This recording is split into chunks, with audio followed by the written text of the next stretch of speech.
내가 이같이 말하여 기도하며 내 죄와 내 백성 이스라엘의 죄를 자복하고 내 하나님의 거룩한 산을 위하여 내 하나님 여호와 앞에 간구할 때 곧 내가 기도할 때에 이전에 환상 중에 본 그 사람 가브레일이 빨리 날아서 저녁 제사를 드릴 때쯤에 내게 이르더니 내게 가르치며 내게 말하여 이르되 다니엘아 내가 이제 내게 지혜와 총명을 주려고 왔느니라. 곧 내가 기도를 시작할 즈음에 명령이 내렸으므로 이제 내게 알리러 왔느니라. 너는 크게 은총을 입은 자라. 그런즉 너는 이 일을 생각하고 그 환상을 깨달을지니라. 내 백성과 내 거룩한 성을 위하여 이른 이래를 기한으로 정하였나니 허물이 그치며 죄가 끝나며 죄악이 용서되며 영원한 의가 드러나며 환상과 예언이 응하며 또 지극히 거룩한 이가 기름 부음을 받으리라. 그러므로 너는 깨달아 알지니라. 예루살렘을 중건하라는 영이 날 때부터 기름 부음을 받은 자 곧 왕이 일어나기까지 7이레와 62이레가 지날 것이요 그 곤란한 동안에 성이 중건되어 광장과 거리가 세워질 것이며 예순두 이래 후에 기름 부음을 받은 자가 끊어져 없어질 것이며 장차 한 왕의 백성이 와서 그 성읍과 성소를 무너뜨리려니와 그의 마지막은 홍수에 휩쓸림 같을 것이며 또 끝까지 전쟁이 있으리니 황폐한 것이 작정되었느니라. 그가 장차 많은 사람들과 더불어 한 이래 동안에 언약을 굳게 맺고 그가 그 이래의 절반에 제사와 예물을 금지할 것이며 또 포악하여 가정한 것이 날개를 의지하여 설 것이며 또 이미 정한 종말까지 진노가 황폐하게 하는 자에게 쏟아지리라 하였느니라 하니라. 아멘. 다니엘서는 1장부터 6장까지 다니엘과 관련된 역사가 나와 있고요. 7장부터 이제 12장까지는 다니엘이 본 환상이 나와 있습니다. 6장, 이제 7장, 8장 요때 다니엘이 환상을 볼 때 당시에 다니엘 나이가 60대였고요. 그리고 9장으로 넘어와서 오늘 우리가 이 중요한 부분을 보는데 9장에 보면 1절 한번 보세요. 메대 족속 아하수에로의 아들 다리오가 갈대아 나라 왕으로 세움을 받던 첫 해에 곧 그 통치 원년에 나 다니엘이 이렇게 나옵니다. 바로 이때가 다니엘의 나이 82세입니다. 82세. 이건 정확한 나이인데요. 여기 역사를 좀 우리가 알고 가는 게 좋은데요. 여기 1절에 메대 족속이라고 그랬는데 메대와 그 바사 두 나라가 연합해서 바벨론을 무너뜨리고 세계를 장악했지 않습니까? 그때 메대 족속 중에 아하수에로의 아들 다리오 이렇게 말했습니다. 여기 아하수에로는 에스더의 남편도 아하수에로잖아요. 그 사람이 아니에요. 그 사람은 한참 위의 사람이고 다른 똑같은 이름을 갖고 있는 다른 사람인데 그의 아들 다리오가 이 갈대아 지역을 통치한 왕이 되었다 그랬는데 이 페르시아와 이 바사와 메대가 통치한 나라가 굉장히 컸거든요. 그 중에 분할 통치를 해가지고 옛날 바벨론 지역은 다리오가 통치를 하고 나머지 지역은 고레스가 통치하고 이렇게 둘로 나누었습니다. 그 두 사람이 똑같이 원년에 이렇게 올라왔거든요. 똑같은 해에. 바로 이때가 언제냐면 BC 538년이에요. BC 538년은 아주 중요한 해인데 이게 언제냐면 이스라엘 백성들이 바벨론에서 포로로 돌아온 때거든요.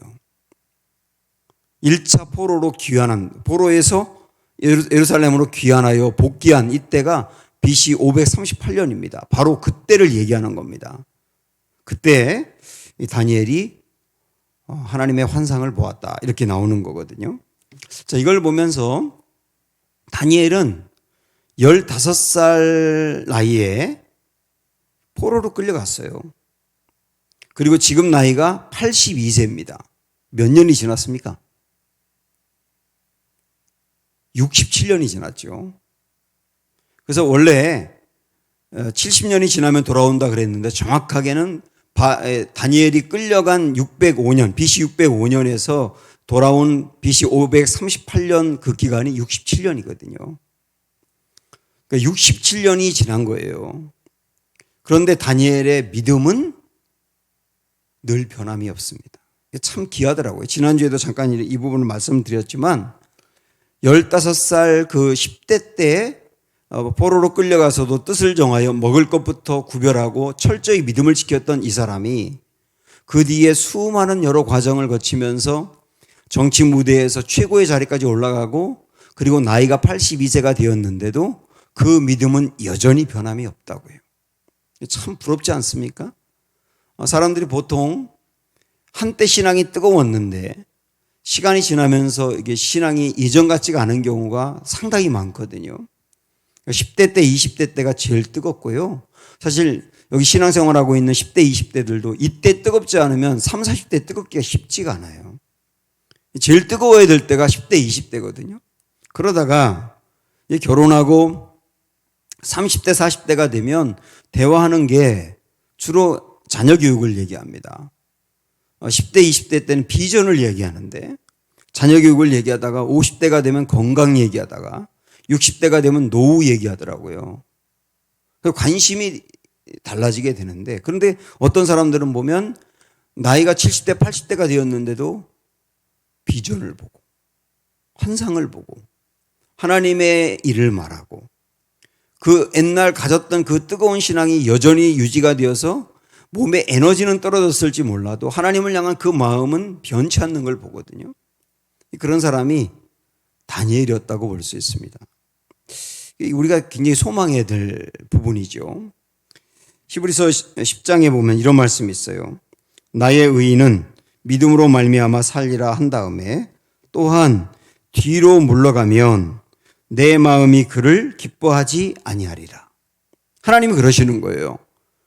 뒤로 물러가면 신앙생활이 가면 갈수록 앞으로 나가야 되는데 자꾸 뒤로 물러가면 예전보다 뜨거움이 사라지면 그런 얘기죠. 뒤로 물러가면 하나님의 마음이 그를 기뻐하지 않는다고 그렇게 말씀하고 있습니다. 그래서 신앙이라고 하는 것은 경주와 같은 거거든요. 그래서 선두에 서가지고 확 앞으로 나가는 것도 필요하지만 마지막 주자가 되어서 끝까지 가는 게 정말 중요합니다. 그래서 몇 년 전에 뜨거웠던 것, 그거 중요한 게 아니거든요.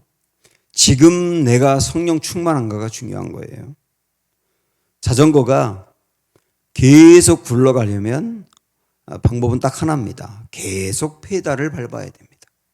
계속 페달을 밟아야 자전거가 계속 굴러가거든요.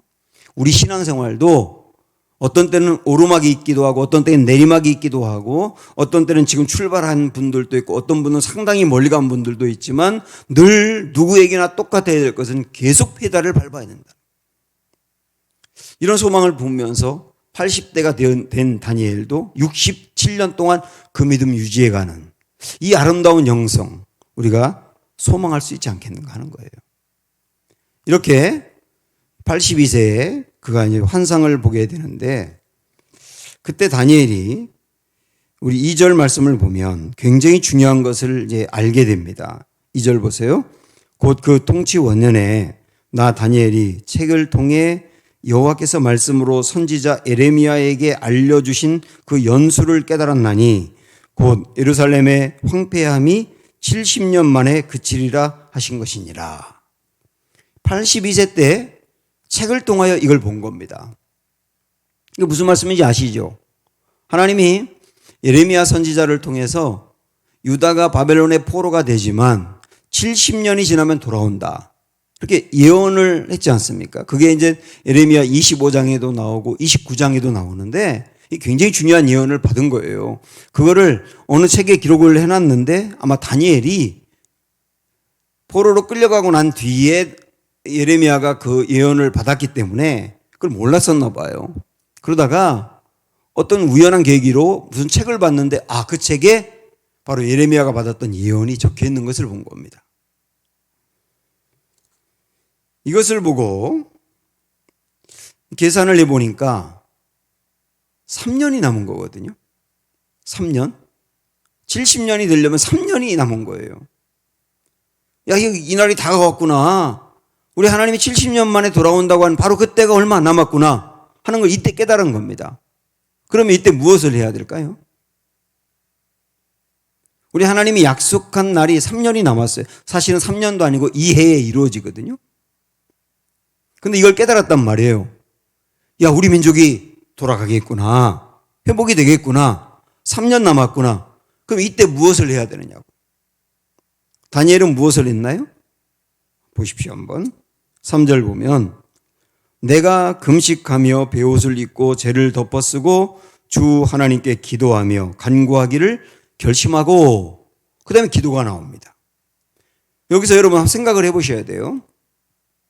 하나님이 예레미야를 통하여 70년이 되면 돌아온다라고 예언을 하게 했는데 하나님의 약속이거든요. 70년이 되면 돌아온다는 건 약속이에요. 그러면 약속을 했기 때문에 그날이 이루어질 거 아닙니까? 그런데 다니엘은 그 약속을 보자마자 무엇을 했느냐면 기도했다는 거예요. 기도했다. 왜 그럴까? 우리 한번 예레미야 가서 한번 보겠습니다. 자, 조금 앞으로 가시면 예레미야가 있는데 29장으로 한번 가보세요. 1097조 예레미야 29장 10절부터 보겠습니다.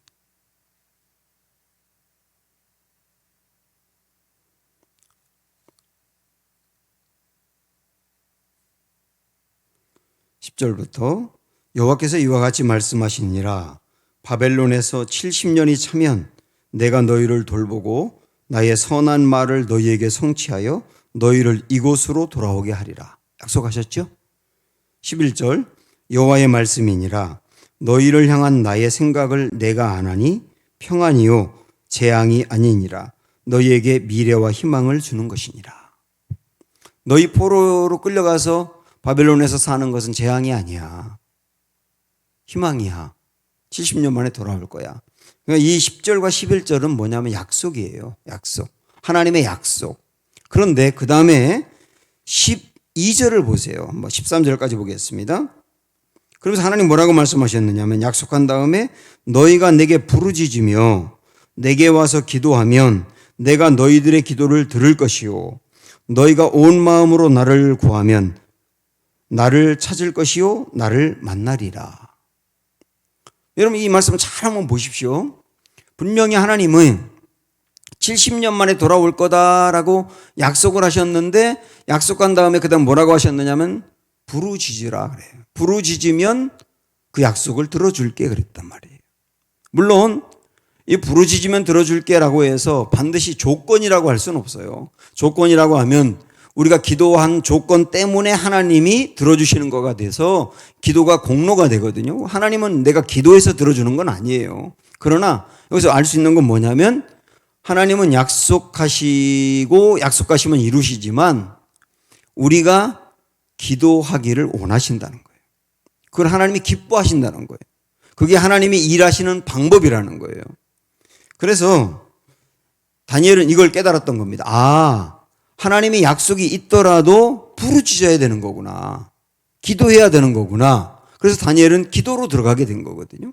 그러면 왜 하나님은 약속하시면 그냥 이루어 주시면 되는데 기도해야 된다고 하느냐. 이게 우리가 또 잘 알고 있고 제가 자주 언급하는 에스겔 말씀으로 이번에 가서 다시 한번 보겠습니다. 예레미야 다음이 에스겔이에요. 에스겔 36장으로 한번 가보세요. 1209쪽.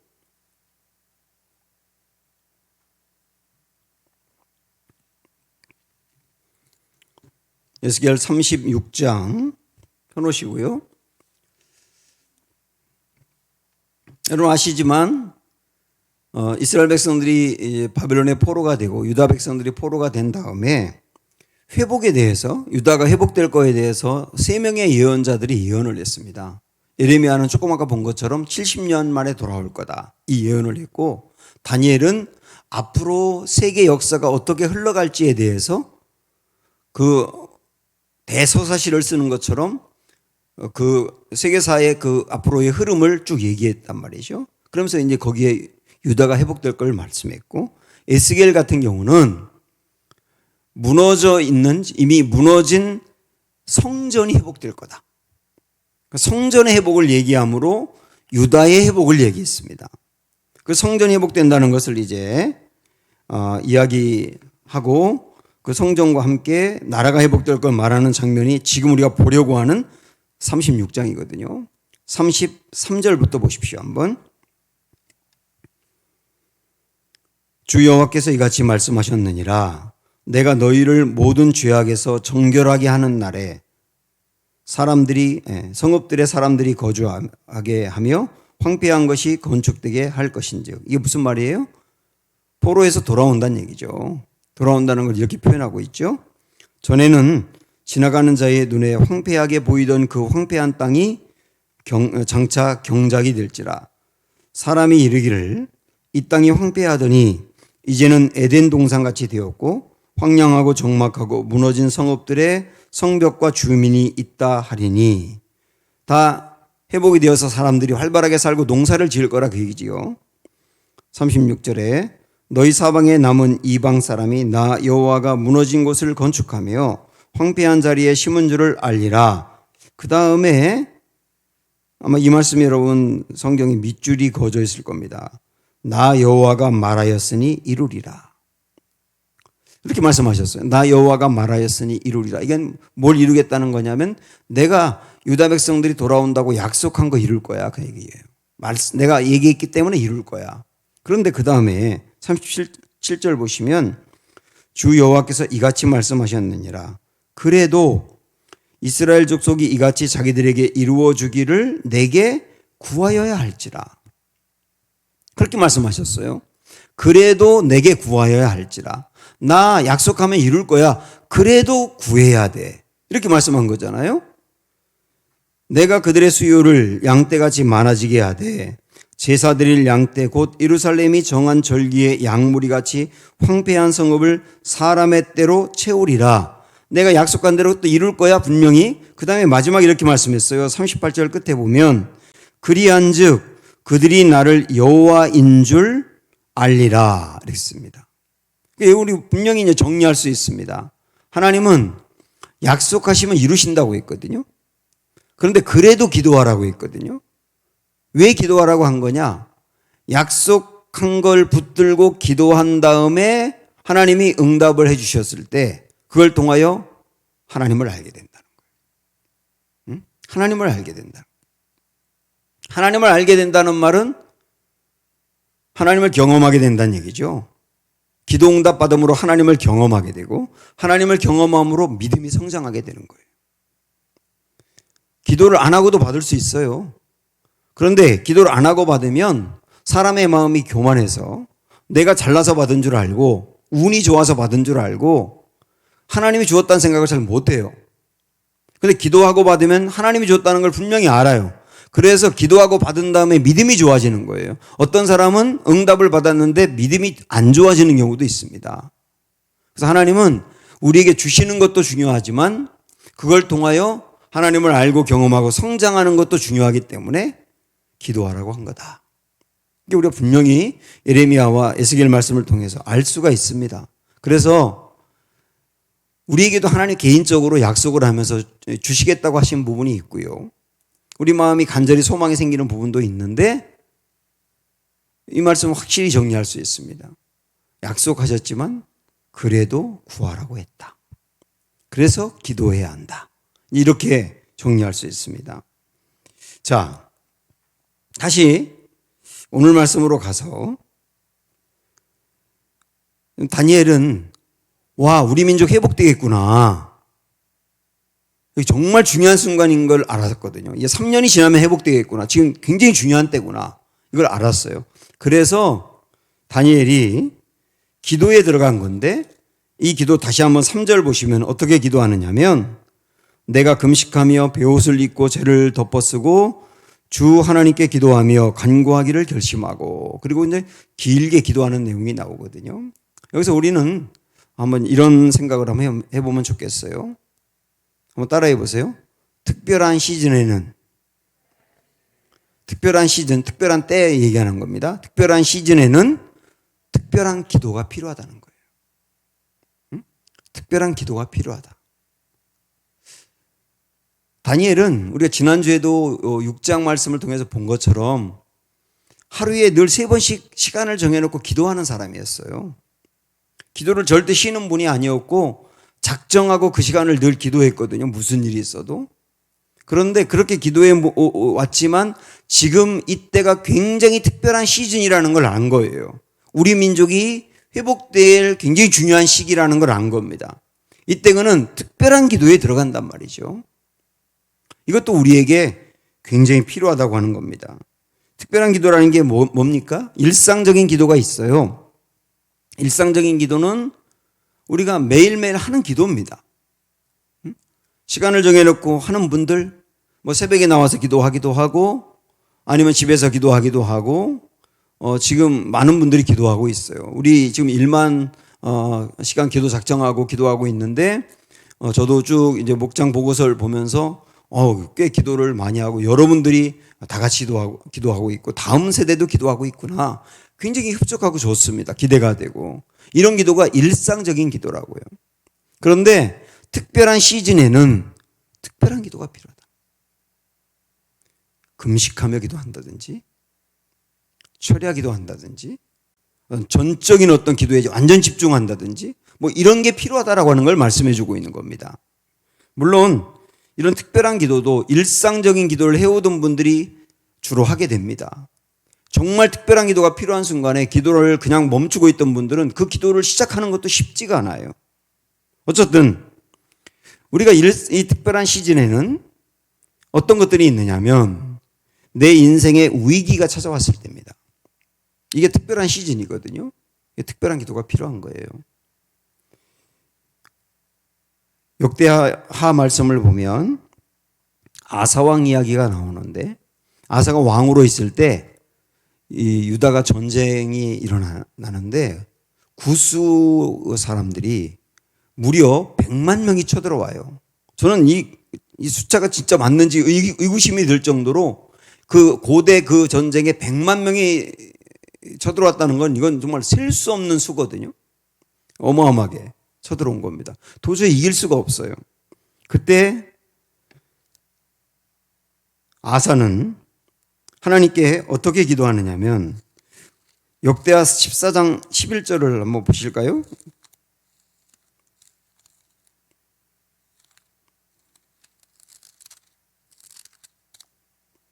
(674쪽)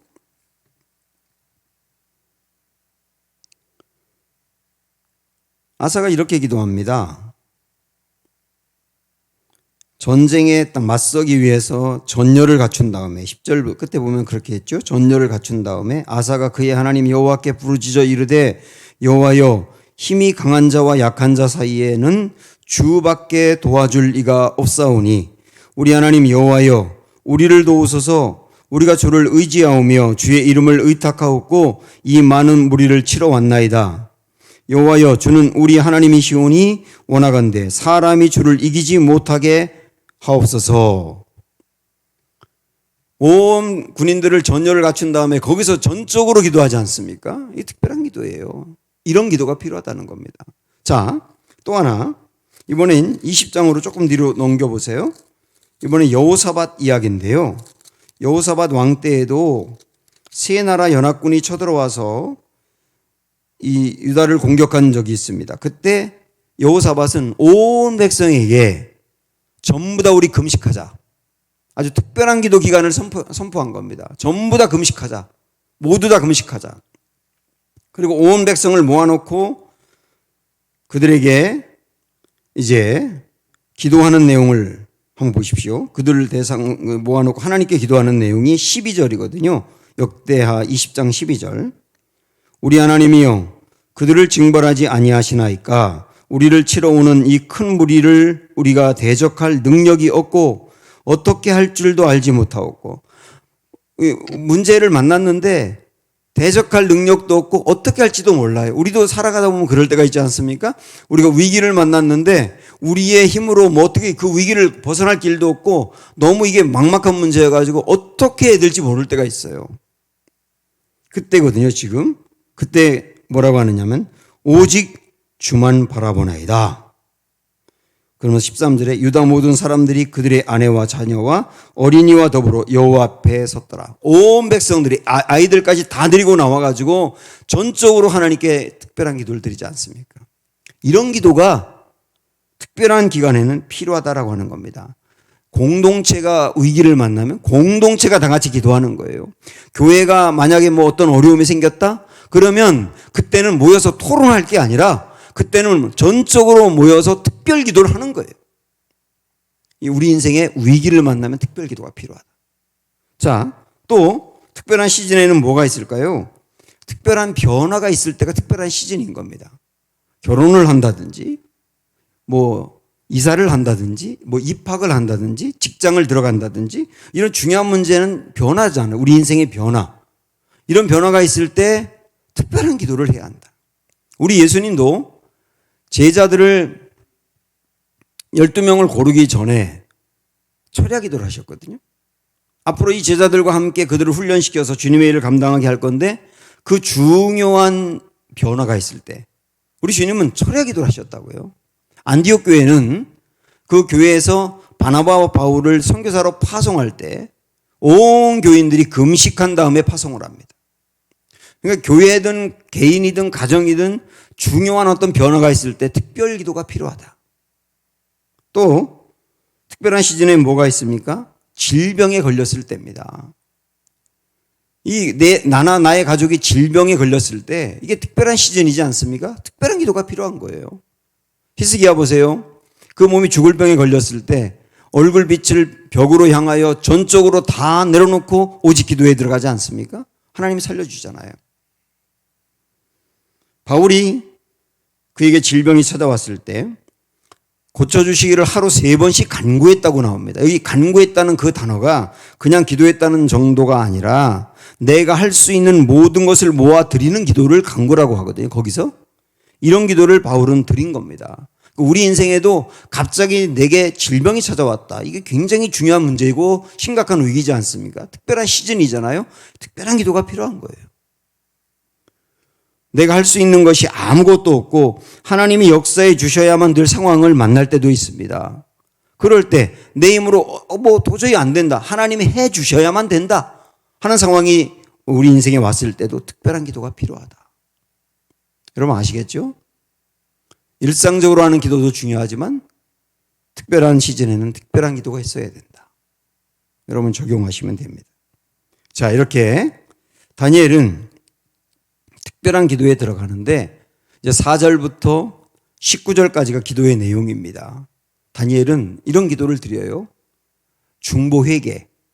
마치 내가 죄를 져서 우리나라가 나라를 잃어버린 것처럼 다니엘은 그런 것도 아닌데 자기가 죄를 지어서 그런 것도 아닌데 그러나 자기의 죄인 양 끌어안고 대신 회개하는 거 이걸 중보 회개라 그러거든요. 이런 회개의 기도를 드리고 그다음 하나님께 약속한 대로 이루어달라고 전적으로 기도를 합니다. 우리 그 중에서 뭐 한 구절만 보고 가면 오늘 말씀에 다시 오셔서 18절 19절 한번 보실까요? 나의 하나님이여 귀를 기울여 들으시며 눈을 떠서 우리의 황폐한 상황과 주의 이름으로 일컫는 성을 보옵소서. 우리가 주 앞에 간구하옵는 것은 우리의 공의를 의지하는 것이 아니요 오직 주의 큰 긍휼을 의지하여 함이니이다. 이 기도할 때 굉장히 중요한 자세죠. 공의를 의지하지 않고 긍휼을 의지합니다 그러잖아요. 공의를 의지하지 않는다는 말은 제가 하나님 앞에 나아갈 자격이 없습니다. 제가 하나님 앞에서 어떤 공로 열심히 뭐 하나님을 섬겼다든지 헌신했다든지 그런 거 가지고 하나님 앞에 갈 수가 없습니다. 오직 제가 하나님께 드리는 기도의 자세는 긍휼뿐입니다. 우리에게 불쌍히 여겨서 은혜 베풀어 주세요. 이런 마음으로 기도를 하잖아요. 19절에 주여 들으소서, 주여 용서하소서, 주여 귀를 기울이시고 행하소서, 지체하지 마옵소서. 나의 하나님이여 주 자신을 위하여 하시옵소서. 이는 주의 성과 주의 백성이 주의 이름으로 일컫는 바 됨이니이다 하고 전적으로 특별한 기도를 합니다. 그 다음 20절부터 이 하나님의 응답이 나와 있는데요. 이 응답이 27절까지 나와 있거든요. 그런데 하나님이 이 부분에서 응답을 두 가지로 해주세요. 첫째는 뭐냐면 다니엘이 기도한 그대로 이루시겠다는 확신을 주세요. 그러니까 이거는 어떤 이야기냐면 우리가 만약에 하나님께 나와서 어떤 질병을 놓고 기도했다거나 아니면 내가 맡은 사역을 위해서 기도했다거나 나의 가정이 어려운 문제를 놓고 기도했다거나 그럴 때 하나님이 내가 기도한 그대로 이루어 주신다는 응답을 주는 게 첫 번째라고 본다면, 두 번째는 뭐냐면 하나님이 다니엘이 구하지 않은 것도 주세요. 그게 뭐냐면 그게 이제 4절부터 쭉 나오는 건데 오늘 이 부분은 언급을 안 하려고 합니다. 간단하게만 보고 24절을 보시면 내 백성과 내 거룩한 성을 위하여 이른 이래를 기한으로 정하였나니, 여기 이른 이래라고 하는 이 말이 나오는데 그 뒤에 이제 하나님이 어떤 일을 이루실지를 말씀했는데 이 부분은 해석도 분분하고 오늘 여기서 다 다룰 수도 없는 방대한 내용이기 때문에 다음으로 기약을 하고, 이제 핵심만 말씀드리면 이런 겁니다. 하나님이 앞으로 이 세계와 인류 역사에서 어떤 일을 하실지, 그리고 이 세상의 끝날에 어떤 일을 하실지 이거를 환상으로 보여주세요. 이거는 다니엘이 구한 게 아니거든요. 다니엘이 구한 거는 내 민족 약속대로 회복시켜달라고 하는 것을 기도했는데 하나님은 다니엘이 구하지 않은 굉장히 중요한 앞으로 하나님이 행하실 일을 보여줬단 말이죠. 여기서 이렇게 묵상하면서 깨닫는 게 뭐냐면 우리가 이것을 놓고 기도했는데, 이 문제가 있어서 전적으로 기도했는데 어떤 이 어려움과 위기를 만나서 그걸 놓고 하나님께 해결해 달라고 막 작정하고 기도도 하고 매일 나와서 기도도 하고 모든 시선을 하나님께 향하여 기도했는데 하나님은 그 기도에 응답하실 뿐만 아니라 내가 구하지 않은 다른 것도 알고 깨닫게 해주신다는 거예요. 하나님의 마음을 알기도 하고 하나님의 어떤 계획을 알기도 하고, 그리고 나 자신이 기도하면서 굉장히 다듬어지기도 하고, 그런 응답을 더불어 주시는 것이죠. 한나 생각이 나는데 한나가 아이가 없어가지고 아이를 달라고 성전에 가서 기도했잖아요. 그런데 그걸 놓고 기도하는 중에 엘리 제사장이 한나에게 착각해가지고 술을 끊으라고 책망을 하지 않습니까? 왜 술 먹고 교회 와가지고 그러냐고 그렇게 얘기를 하잖아요. 이게 한나 입장에서는 엄청난 상처를 받을 거잖아요, 사실은. 그런데 한나가 그 이야기를 듣고도 상처를 안 받아요. 상처를 안 받아요. 상처를 안 받고 의연하게, 아닙니다, 제사장님. 저 아이가 없어서 하나님께 아이를 달라고 간절히 기도하고 있었던 중입니다. 이렇게 이야기하잖아요. 그러니까 엘리가 미안해서 그랬는지 더 열심히 한나를 위해서 기도해줬고 정말 사무엘을 낳지 않습니까? 저는 그 말씀을 묵상하면서 한나는 아이를 달라고 하나님 앞에 나가서 기도했는데 기도 중에 한나의 마음이 강건해진 거예요. 우리 예수님이 하셨던 말씀처럼 시험에 들지 않게 깨어 기도하라 그랬잖아요. 기도하다가 정말 시험에 들 만한 일이 있었는데 시험에 안 들 만큼 마음이 강해진 것이죠. 그게 하나님이 더불어 베푸시는 은혜예요. 그렇게 본다면 기도는 무조건 축복인 거예요. 기도는 무조건 축복입니다. 어떤 문제를 놓고 기도하든지 기도는 축복이다. 이렇게 말할 수 있어요. 자, 이제 하나님이 다니엘에게 응답한 내용을 우리가 보겠는데요. 우리 20절부터 한번 보십시오. 내가 이같이 말하여 기도하며 내 죄와 내 백성 이스라엘의 죄를 자복하고 내 하나님의 거룩한 산을 위하여 내 하나님 여호와 앞에 간구할 때, 그 다음 21절에서 곧 내가 기도할 때에 이전에 환상 중에 본 그 사람 가브리엘 천사가 빨리 날아서 저녁 제사를 드릴 때쯤에 내게 이르더니, 이렇게 있습니다. 가브리엘 천사는 하나님의 응답을 갖고 온 사람이에요. 천사예요. 하나님의 응답을 갖고 온 천사. 그러니까 쉽게 말씀드리면 기도할 때 하나님이 응답을 내려주셨다, 그 얘기입니다. 물론 모든 기도가 즉각적으로 하나님이 내가 기도한 대로 응답을 해주시는 것은 아니거든요. 어떤 때는 상당히 늦게 해주시기도 하는데 분명한 것은 뭐냐면 이 말씀을 보니까 우리가 드리는 기도가 시작하자마자 하나님이 분명히 들으신다. 그리고 하늘문이 열린다.